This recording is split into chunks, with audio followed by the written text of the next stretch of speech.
We're just always so pleased, Trudy, first of all, that you live among us and give of yourself. You're a wonderful role model for all of us about the blending of our professional and our personal lives, and what it means to be community engaged. And that's inspiring to us. And we appreciate your expertise. Most of all, we appreciate your heart for music, for us, for people, for our world. So thank you for being with us as we, in a sense, this will be a kind of mourning time as well. We don't know when we'll be able to do the Requiem, but we are going to hold out hope, and that this idea to have Trudy give us her second lecture that was suddenly cut short was one that came to us. So welcome everyone. Thank you for being here, and thank you, Trudy. Thank you so much, Judith. Those are such special words to hear. I'm going to share my screen, so if you can give me just a sec so you can see a presentation. You know, can everyone hear me?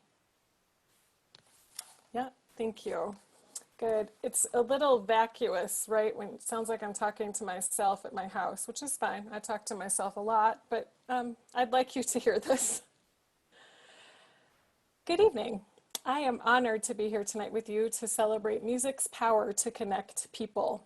When Judith and Jerome so graciously asked me to give the second part of my lecture series on Dan Forrest's Requiem for the Living, the mere invitation to Zoom with you all marks the unique situation we find ourselves in during the time of COVID-19. We have been brought together because of our love of God, our love of music, and our shared church family at Trinity. We have made many friends. We have celebrated their triumphs as well as supported them through some of their darkest tragedies. And that is from me too. You have done that for me. For some of us, we may be experiencing a very difficult time as we continue to shelter at home and find ourselves facing fears about health, the health of our loved ones, a downturned economy, and especially the loss of familiar rhythms of life, including simple things we took for granted, like singing and worshiping together. So I wanted to share with you a picture of some singing and worshiping from 2009. I'm missing this so much. And you will notice some of the people in this picture are here with us tonight. That is Kathy Ives at the piano. That is Kathy Dunewald serving as her page turner. And Brian Dunewald, I think that I see you there in a red tie. Oh, my sweeties. This is why the message of the Requiem for the Living rings so true for me, and I know for you too, because unfortunately, loss is a central theme of life, one we are currently feeling so acutely.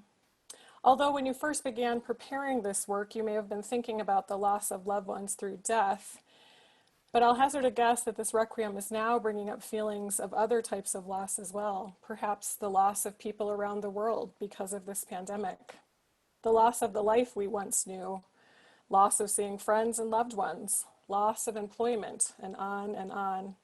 It is, however, how we choose to think about and live through that loss, which allows us to keep moving forward and continuing to make a difference while we are still here on God's earth. I'm not sure how sheltering at home has played out for you, but the beginning of my quarantine was extremely difficult, especially mentally. My thoughts, especially as a scholar, were messy and jumbled. I was having trouble sleeping. I was constantly making and remaking plans for what-if situations over which I had no control. I'm guessing you all can think of a story of the beginning of COVID. Mine was to go get gasoline in my car in case I had to escape. Turned out to be the opposite. I have not escaped, and I still have that same tank of gas in my car. It has not been used up yet. It's been 2.5 months. But as the time passed and I've grown more accustomed to my new modes of communication and pace of life, I have noticed that my mind is settling, but not always, which is why I thought we would start with a focusing exercise. And this is an exercise that I use in my classroom. I'm going to guide you through what is called an examen, which is a prayer designed to enable believers to find God in their lives. God is everywhere and in everything, but sometimes we get so caught up in our day-to-day drama that we do not see all he is doing in our lives. And I want to connect this to one of Dan Forrest's published beliefs. He has published a list of beliefs on his websites. So this is what Dan Forrest has to say. He says, quote, "Whatever abilities I have for creating beauty are gifts from God. So I will make the most beautiful music I can, not because music making is my ultimate end, but because I want to press my gifts to their maximum potential, outward to the true ultimate end, glorifying God. This is equally true of my secular music and sacred music, of my concert music, and of my church music." So there are 5 parts to the examen, and I'm going to lead you through these before our study of Requiem for the Living. And again, I use this in my classroom as a way to prime the pump. It's a way to focus your thinking, to focus discussion, to prime the pump for problem solving. And I just, especially in this time where our minds are, I think, working in different ways than they may have even a couple of months ago, I think it's important to maybe do this work. This will be maybe about 3 minutes. So don't think you're going to be meditating forever. For those of you that have a fear of meditation, this is just going to be a time to think and sort of process clearly. So I'm going to blank out the screen. Don't be afraid. This is just so you're not focusing on anything, any words. And the first part of the examen is a physical transition. So this is where we become aware that we are with God. You may want to look softly focused 2 to 3 feet in front of you if you prefer to keep your eyes open. If you prefer to close your eyes, this is also a time where you can close your eyes.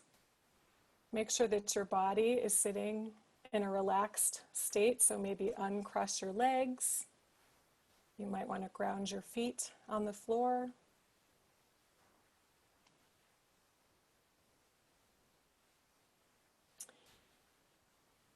And now if you can think of all the things for which you are grateful. There's been a lot of stressful things going on, but there's also been a lot of good that is coming from this.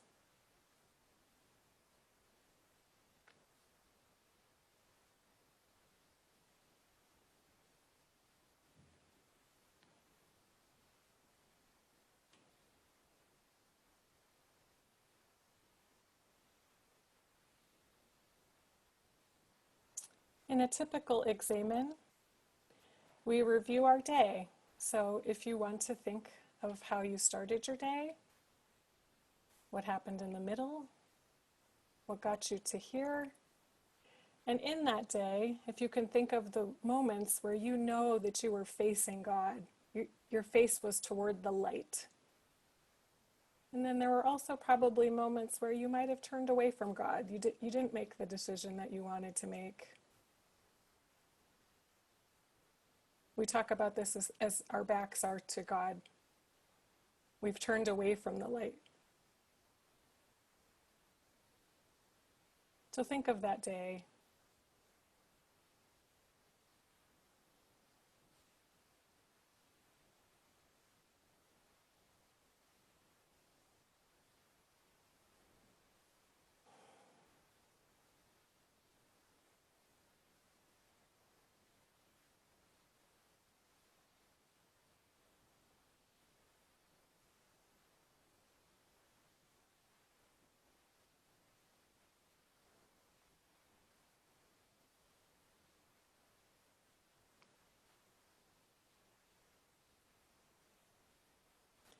Is your mind circling to anything specific? Maybe there's a specific moment that your mind is coming back to.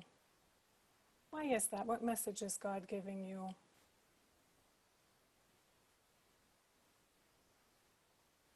Maybe there's a couple moments that are related somehow. What's significant?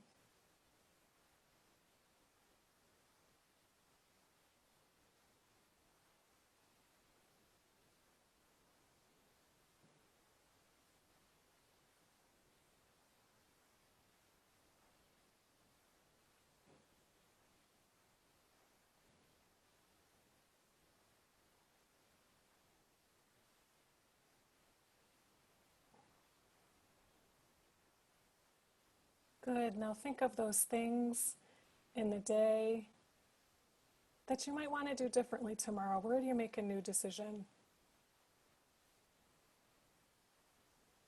My favorite example is when you see a homeless person, do you acknowledge that they're there, or do you choose not to? Which one is facing God and which one is away from God?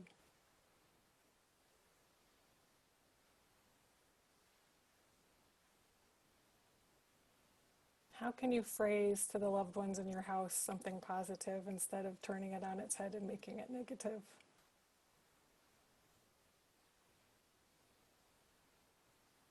And also, where do you want to model the things that you did that were wonderful, that were facing God? How do you have those things happen again tomorrow?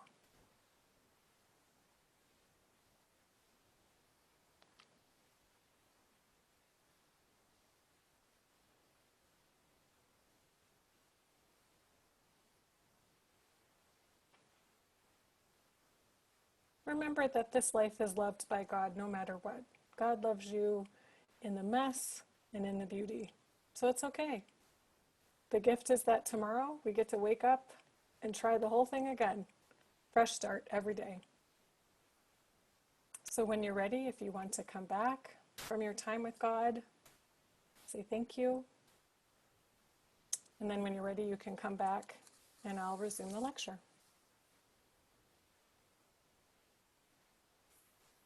Thank you for that participation. So in order to connect this part of the lecture, the second part, to the first one that we had together a few months ago, I want to take a quick peek at Dan Forrest and what we can glean from his identity, from his published biography. And I got this information from danforrest.com, so this is his official biography. This does not mean that because we know about his identity, we necessarily know what his music would sound like. So I say this because I don't want there to be a false connection between who someone is and the music that they produce. So for example, you can't listen to music and say, oh, I know that's by a woman. It sounds like woman's music. Or I know that's by a white person because that sounds like white person music. That's not why we use biography. We use biography so it reminds us that we all come to the table having certain experiences which shape our worldview and our output into the world. So by getting to know someone, we can sometimes better understand their point of view. So that's, I just want to make sure that that's clear why we're looking at biography. It's not because you can tell what music is because of who someone is, but you can maybe understand the musical output better by knowing someone. And same thing goes for people. So Dan Forrest, he's very, very young. He's 42 years old, super young. He's 2 years younger than me, that's why I say that. His work has been hailed, and this is my favorite description of his work because I think it's really true of this piece that we are studying. From Classical Voice, they say, his work hails as magnificent, very cleverly constructed sound sculpture. And we can hear those chords at times, those dense chords that allow us to almost see that it's a structure. His music spans a wide spectrum of genres and difficulties, ranging from extended major works for chorus and orchestra, like Requiem for the Living, and significant concert choral repertoire that's more accessible for church and community choirs. So I love that there's this two sides to his writing style. He also, because of his education, writes instrumental work ranging from wind ensemble pieces to solo instrumental sonatas. Forrest was a piano major in college, so I think that points to that solo instrumental sonata. So that's for one instrument and then piano accompaniment. So I think we hear some of that writing coming out. His work has become established in the choral repertoire, which we can see by the many performances that are coming up, especially for Requiem of the Living. It was just performed at Trinity 2 years ago, and here we're hoping that it will be performed again this year, so that speaks to its popularity. And he has won many awards, including the very prestigious ASCAP Morton Gould Young Composers Award. And the major works that I think you might bump into besides Requiem for the Living would be Jubilate Deo, which was written in 2016. And then another piece that was his newest major work, which is Looks, and I've written that on the slide, The Dawn from on High. I think this has a connection to Requiem for the Living because of that painting of the light. We see lots of light, or hear lots of light imagery in Requiem for the Living, so I'm wondering if that's something that he's been chewing on, and that comes up in this new piece. So something to listen for if you want to take that on as some listening during COVID. He's also highly active in the music publishing industry and maintains sizable presence in a lot of major catalogs, including Hinshaw Music. And he is considered and serves as an artist in residence at his home church, which is Mitchell Road Presbyterian Church in Greenville, South Carolina. I put that up on the list too. I took a look at their website a couple days ago while I was doing this research, and they have a really wide and eclectic offering of music at this church. So there is some praise music that's going on, but then there's also this traditional music having the influence of Dan Forrest in their congregation. Because of the technology that they're using, Forrest has already during COVID put out a hymn sing that he has done with his congregation. So it's him at the piano singing popular hymn tunes that people could tune into live so that they could sort of gain solace from the traditional hymn tunes. So I just love that he is a working composer and working in the community for good. So that connection to his home church seems really important. He holds a doctorate in composition from the University of Kansas and a master's degree in piano performance. And then this other interesting note from his biography is that he is a fellow of the Melodious Accord, which is a foundation that supports community singing, composition, and study. And this was founded by the very famous composer Alice Walker. So she has been an influence on his writing, and she is a huge proponent of the beauty of melody and the tradition of melody, and we can hear that in his work. Even though this work is so contemporary, it still has this very tonal sound to it, meaning taking from the major and minor scales. I mean, he takes from other things as well, but that really approachable sound to this, I think, comes from some of that influence of Alice Walker. That would be my guess as I look through his biography. So that's just some research that you can do if you find yourself on the internet and you do not want to go down the YouTube rabbit hole. Here's some educational stuff you could take a look at. Oh, hold on, I flipped my pages backwards. Okay, so in keeping with the more, oh, hold on, I feel like I lost a page. Wait a minute. So sorry, everybody.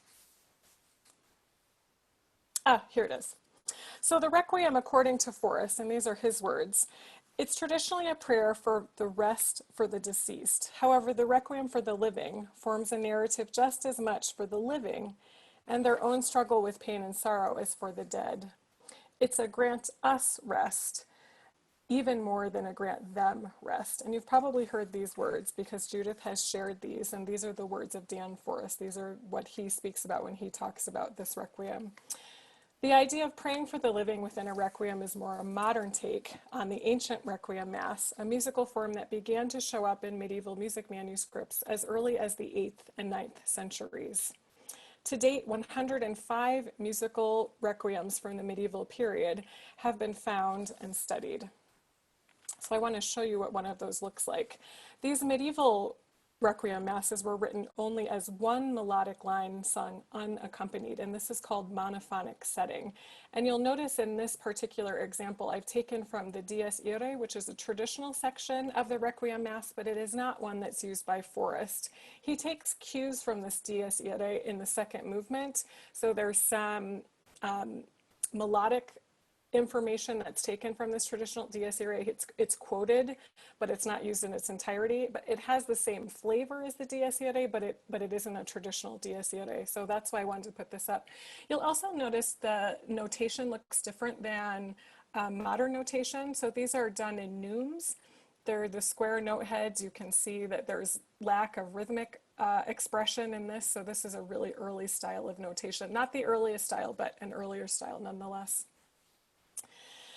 So it's interesting to note that it's not until the second half of the 15th century that composers began to set the Requiem polyphonically, meaning 2 or more melodic lines being performed simultaneously.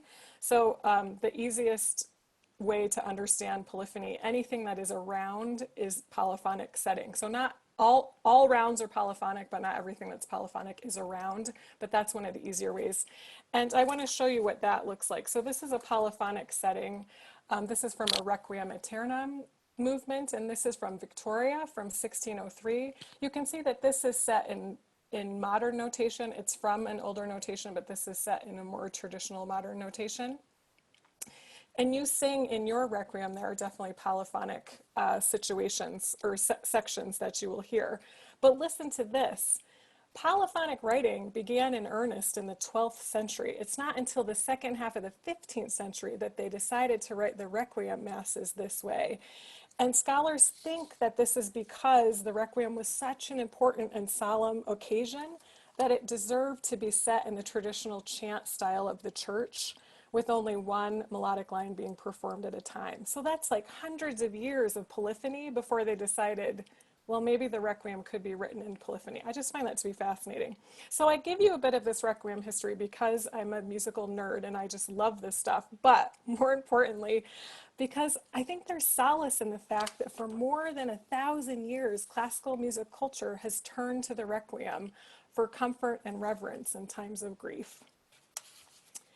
In keeping with the more modern Requiem message for the living, Forrest also follows the tradition of his 20th and 21st century composer counterparts by finding inspiration from text outside the traditional Latin Requiem mass text, and by reordering the mass text in some cases.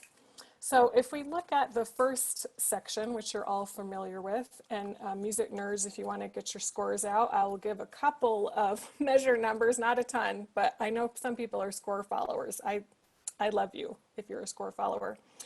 So the opening mass movement sets two different texts, the traditional introit, so that's the Requiem Aeternam, which translates to eternal rest, and then the KYRIE, which is in three different sections, the Lord have mercy, Christ have mercy, Lord have mercy, the Trinity.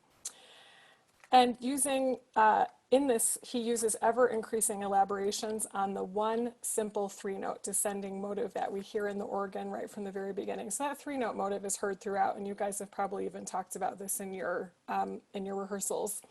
What I wanted to bring your attention to is maybe something that you may have talked about or not, but in this section, because there's two parts, I became curious to see if Forrest follows a tradition that's happened in classical choral writing for centuries, and that's the possibility of a golden ratio. So the golden ratio, you can see that I have the equation at the bottom. So it means that you sing 2/3 of something and then there's a 1/3, and if all that together would be 3/3 or the whole thing.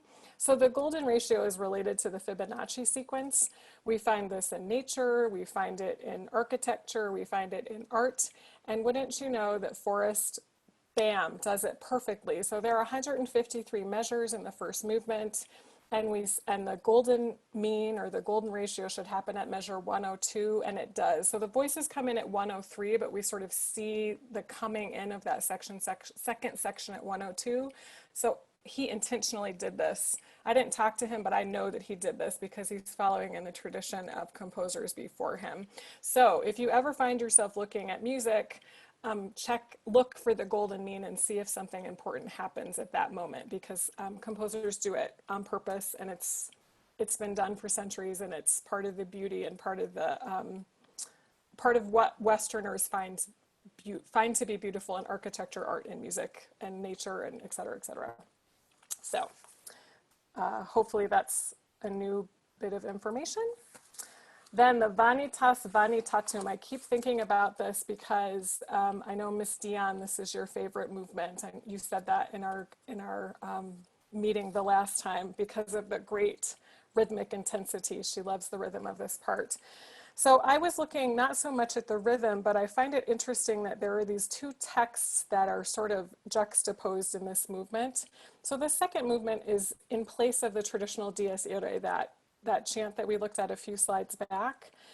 And he set scriptural text that speaks to the turmoil and sorrow which faces humanity, while invoking musical and textual allusions to the Dies Irae.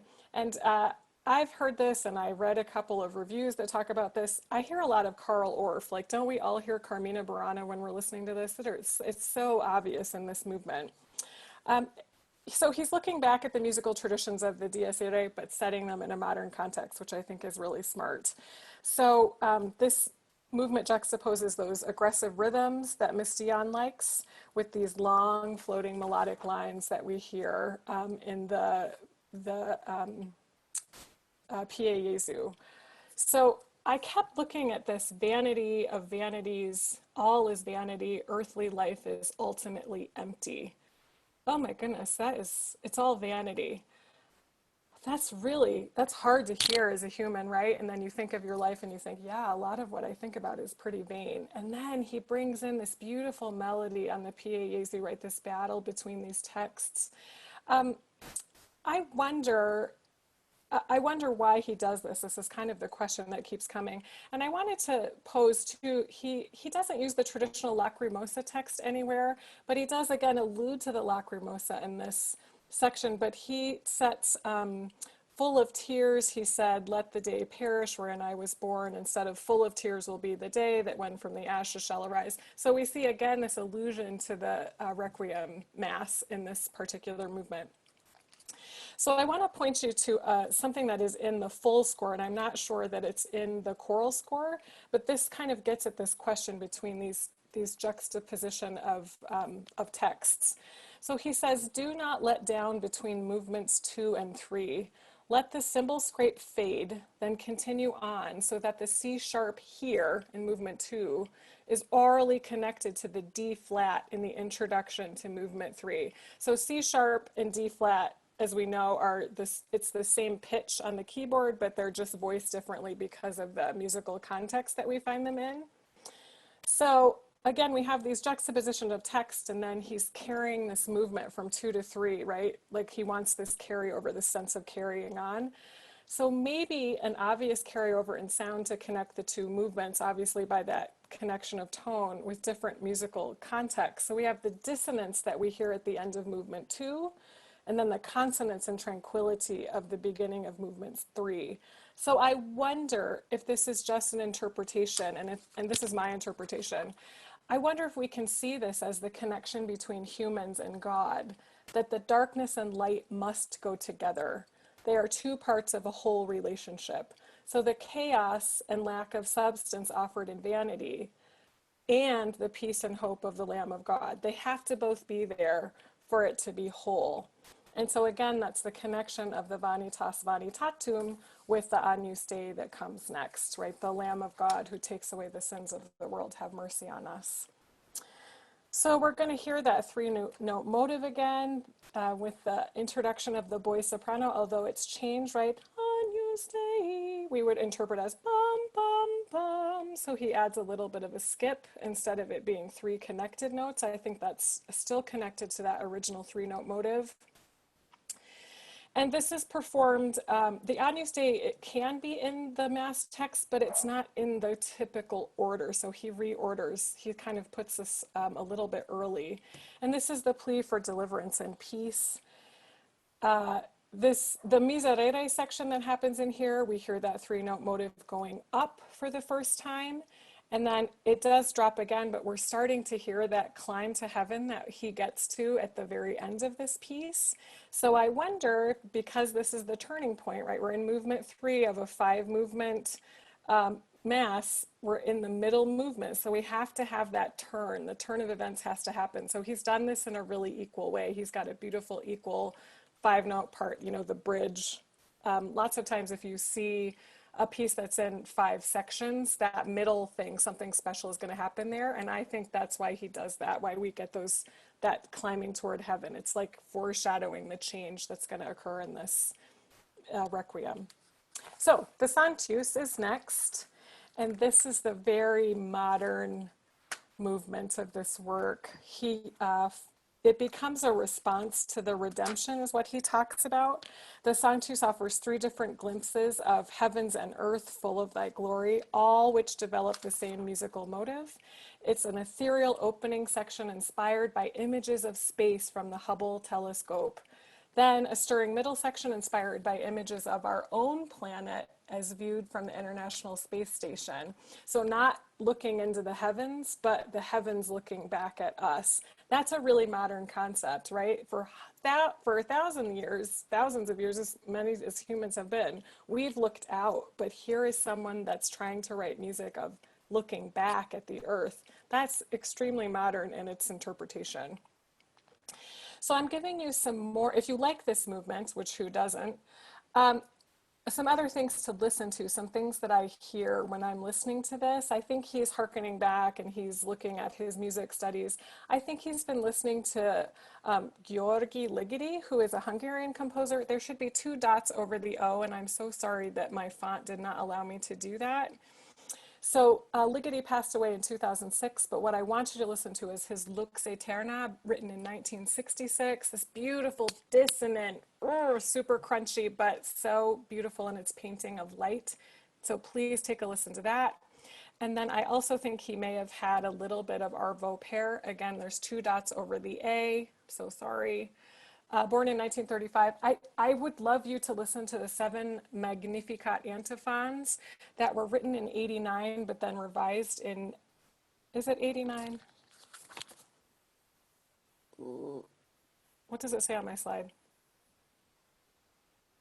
89 or 85? I can't see it. 8, revised in 91. Revised in 91, yep. So listen to the 91, if you can listen to the 91, because that's the one he intends for you to listen to. This is Arvo Pärt when he's in his musical expression of tintinnabuli, which is that sort of translates to bell-like sonorities. So he's thinking not of light, but thinking of the sound of bells, but it still has that same sort of playful, I think, thinking of the senses and how the senses can be expressed musically. So take a listen to that. And Pärt is an Estonian composer. The closing section of this has this lush accompaniment and brings the listener down to earth, where cities teem with energy of humanity. And I love that this celebrates the good in humanity, not just the vanity of humanity that we hear in the beginning, reminding us that we are, and these are the words of Forrest, but that we are in the image of God. We were created in the image of the Creator. And so that should be celebrated, right? That God is here on earth because we are here on earth. So he is really celebrating that at the end of this movement. So hopeful. A measure to look at is in the Sanctus at measure 103, and this is when we're in that like people section, right, where we're celebrating the energy of humanity. There's almost a folksy sound there because, you know, folk music is music of the people. So I think he's making that connection, right? Instead of it being this classical or esoteric sound of the Requiem, he's trying to use sonorities that make us think of music of the people. So that's in 103 of that movement. It's where the score is marked with ecstatic energy. So take a listen. Then the final movement is the Lux Aeterna, and this is when that 3-note motive that Forrest gives us in the beginning is turned on its head. So the eternal light is the portrayal of light, peace, and rest for both the deceased and the living. It brings us back to the heavens. We started in the heavens, we sort of came to earth, and now we're back in the heavens. So again, it's that balanced way to compose, right? That it's bookended with the light, bookended with the heavens. And the thing that I find so interesting in this movement is the one moment that the tenor is singing in English, that we've been listening to Latin for the whole of the Mass, and then all of a sudden there is that "Come unto me." And this "Come unto me," interestingly, should be sung in the vernacular of the audience. So the note says, for example, if this were to be performed in Poland, that section should be performed in Polish. It shouldn't just be performed in English. But obviously for our audiences, we would hear it in English. And I was trying to think about this and what I think it means. And again, this is just my conjecture. I wonder if this is to give us comfort that our loved ones that go before us, or give us comfort when it is our turn, that we will recognize God's voice, because this is God speaking. Come unto me, all ye that labor, right? It comes from that part of the Bible. It's in a voice that we recognize instead of this language that is not even spoken. Latin is not even a spoken language anymore. So God isn't foreign to us, but instead in a language that we know, the voice of God in that particular moment. And then studying the score at the end of the piece, I know all Trinity choir members will appreciate this, but Forrest signs it, Greenville, South Carolina, January 7th, 2013, SDG, right? Soli Deo Gloria, to God alone be the glory. So this connects obviously to that first quote that I gave of Dan Forrest, that he believes that his music is a gift to God, and that's why he does what he does, right? It is his vocation, his livelihood, but also his gift to the Creator. So the 5 movements of the Requiem for the Living are tied together musically by a 3-note motive, something that we can look for in our score. You can start score circling. I had my colored pencils out, finding all the 3-note motives that I could find. We first hear it in the opening 3 notes played by the organ. In the second movement, the same descending 3 notes motive can be heard in the accompaniment. It is heard again in the 4th movement when Forrest extends the motive by 1 note to move the listener toward their rest. And then in the final gesture of the piece, where the 3-note motive is turned on its head, it becomes an ascending motive, as if reaching up to the heavens. So in closing, when the Colorado Repertory Singers performed this work at Trinity on March 16th, 2018, their director and my colleague at Regis University, Dr. Kyle Fleming, said this, quote, "Funerals, memorials, and remembrances are more for the living, those of us who remain. In the wake of human loss, the ways in which we mourn, celebrate, honor, and remember are intensely personal, and yet somehow share commonalities rooted within the inner layers of the human experience," end quote. How fortunate we are to be together tonight to share in the tradition of the Requiem, a musical offering which has and will continue to honor the lives of the deceased and comfort the souls of the living. And along with its power to speak to human loss, something of which we have experienced far too much in the past months, maybe in the time of COVID, this piece will honor our past way of living while comforting us toward a new and shared normal. Thank you. Thank you.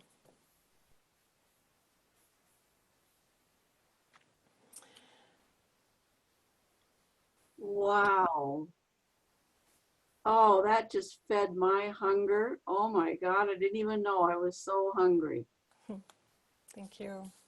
So at this point, I'm happy to take questions, comments. I would love to know what you've been thinking about as you've studied this and sung this. I think we all have our personal experiences with this piece, and I would love to honor any of those comments or questions, if I can. Or if you just want to talk and drink, that's cool too.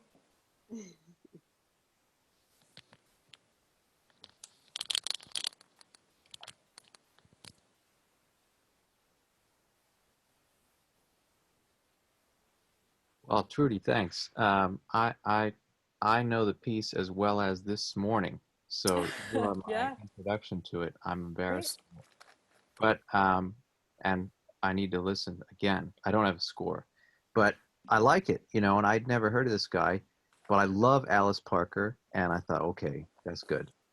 Yeah. The hardest point for me was not having an imparadism. It's the resolution of the tension of the Requiem is the imparadism to me. But I thought your explanation of the text is helping, you know. So I wish I could hear you all Good. perform it. I do. Yeah. Ryan, would you say more about the Imparadisium?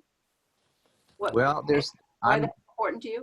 I'm no expert on it, but it's you know, after something like 7 or 8 movements in one of these requiems, the imparadisum is when the coffin's taken away, and that's where we sing may the angels lead you into paradise, and may your soul be received at the gates of heaven, or something like that. And may you, as Lazarus, who was once poor, be received into God's hands. So, to that effect. And so after all this tension about, oh, please grant us mercy, help this person, and we're so sorry, and we worship you, Lord, then we say, okay, we have to release this person into the angel's hands. But I think he has a good point, Requiem for a living, it might not make sense to have an imperadisum, but it is, I don't know, I miss it. But I've only heard the piece once, so that's why I say I'll go back and listen again. And I enjoyed your take on the text, Trudi. I thought that was very helpful. Thanks. Brian, I think you've actually answered your own question. Because this is a requiem for the living, this is not, we're not giving this, it's not, the imperadisum isn't really necessary, right? Because this isn't a requiem for the dead. This is for everybody else that's trying to grieve through this. So I think you already answered your own question, and also you haven't waded through the 7 or 8 movements, right? There's only 5. It's a lot shorter. It gets to the point. It's quick, which is, I think, I would say also interesting that this could be like the gateway requiem, right? The requiem that people can listen to get interested in the requiem, and then listen to the history that Yeah, and I think I like that he picked clever texts. All due respect to the people who use 1960s poems in their requiems juxtaposed with the Latin. That's great, but I really thought his selection of text was clever. It is. I think so too. He's super smart.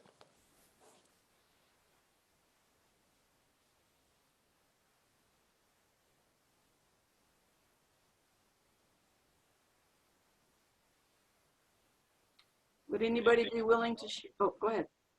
I was like, anyone else?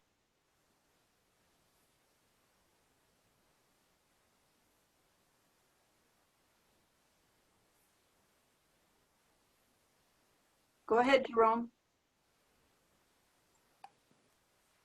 I didn't have anything. I was said wondering, Jim?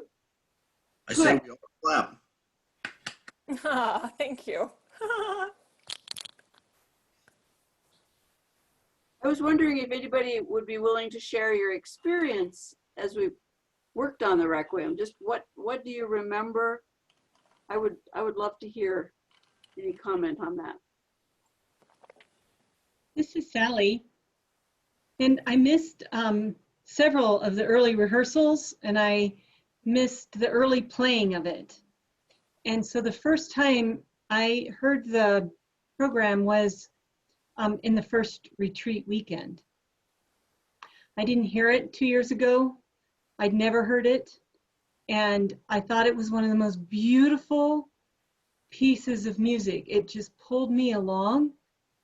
It felt comfortable, and yet it felt like it was pulling me at the same time.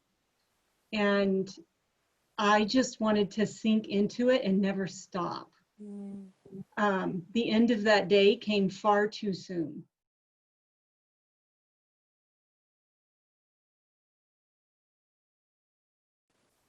Sally, what was that sinking in? What did you feel like you were sinking into? That's kind of vivid imagery that you're using. I felt so grounded by it. I felt whole. I felt like it was going to resolve. I didn't, as I worked through it the first time, I didn't know when each of those things were going to happen. It was like giving yourself over to something and knowing it was going to be okay. And some of those pieces were so dissonant. But yet it worked out. I just almost went home in tears. I just thought it was so beautiful. Well, this is Mark, and we have pretty much on a weekly or every other week basis been playing the YouTube of this from the Greenville performance. And in my mind, it's a relentless piece. There are some sections that just keep going and going, and you just have to keep up on your toes every second. But beautiful work, a lot of fun to sing with. And like I said, we've been hitting it every week or two ever since we got the literature. That's great. I was wondering if people were listening to it or if there was also the opposite, finding it difficult to listen. For me, it took, I think I was maybe 6 or 7 weeks into the pandemic before I could start to listen to music again. Like it was too much. I couldn't do it. Maybe pop music was on, but not anything deeper than that. And I had a colleague that I got to sit through some of the unaccompanied Bach cello suites. And I had to sit in a faculty Zoom like this and not just absolutely weep because it was the first time I had heard classical music in the pandemic. So I guess I was wondering if anyone really hasn't listened to it because it's too hard right now. And that's an okay reaction too. I've been both places. I've been able to listen to it and I have been unable to listen to it. And I would also add to what I said before, that in our rehearsals and our sectionals, Jackie Ives is leading us with that. And I mean, the thing that stands out to the most is not yet. Not yet, right? Don't give it your all yet. It builds and it builds and it builds. And there's a little bit of hope in that and a little bit of frustration in that. And Trudy, it's Lynette. I found that I needed to sing it. I was drawn to it because I felt so bad. And I thought, I have to sing something that I love. And so I made Mark drag out the score. It's all good. And I had to do it. That comforted me to sing in a group because it's been so long. Yeah. That's really beautiful. Thank you. Thank you, Muncies, for sharing that. And Sally, thank you for sharing your words about the Requiem. I'm happy to hear from everybody. If you all want to say something, my goodness, this is we need to be with each other and hear these stories. So Trudy, do we get academic credit for this? Oh, of course. Oh, good. Okay. Yep. Send you tuition money. It'll be in the mail. Okay.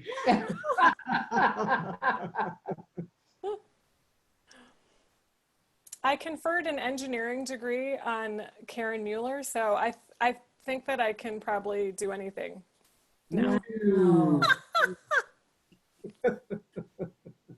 Michael, do you have any thoughts on conducting the VANITAS? It was. Hi, Michael. Hi, everybody. It's good to see you all. And Trudy, this is great. This has been really awesome to just listen.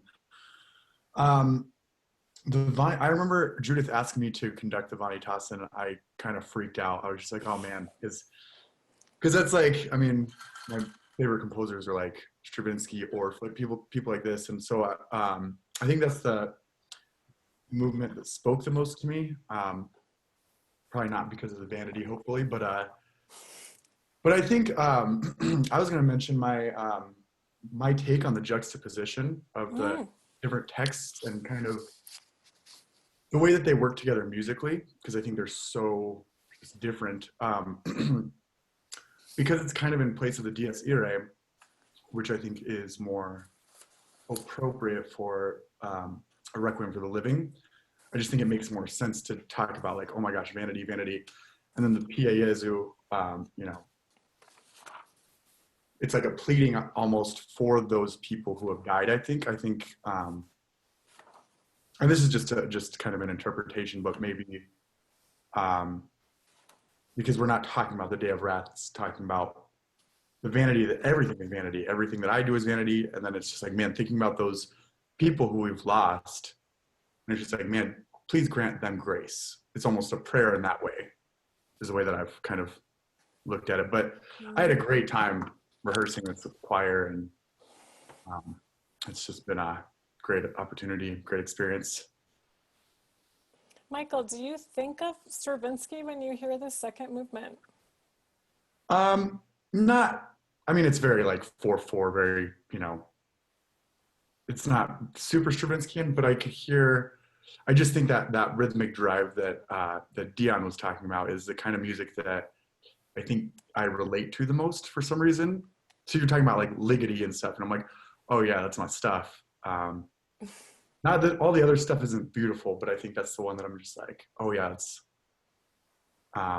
exciting. It's fun to be a part of. Mm-hmm.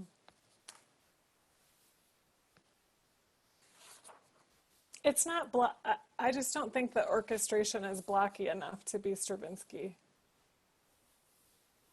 Yeah, I mean, I agree. I think that like comparing it to Stravinsky is a stretch. But I hear what you're saying. It's like, yeah, that it's the most dissonant, Yeah. most kind of like angular, rhythmic.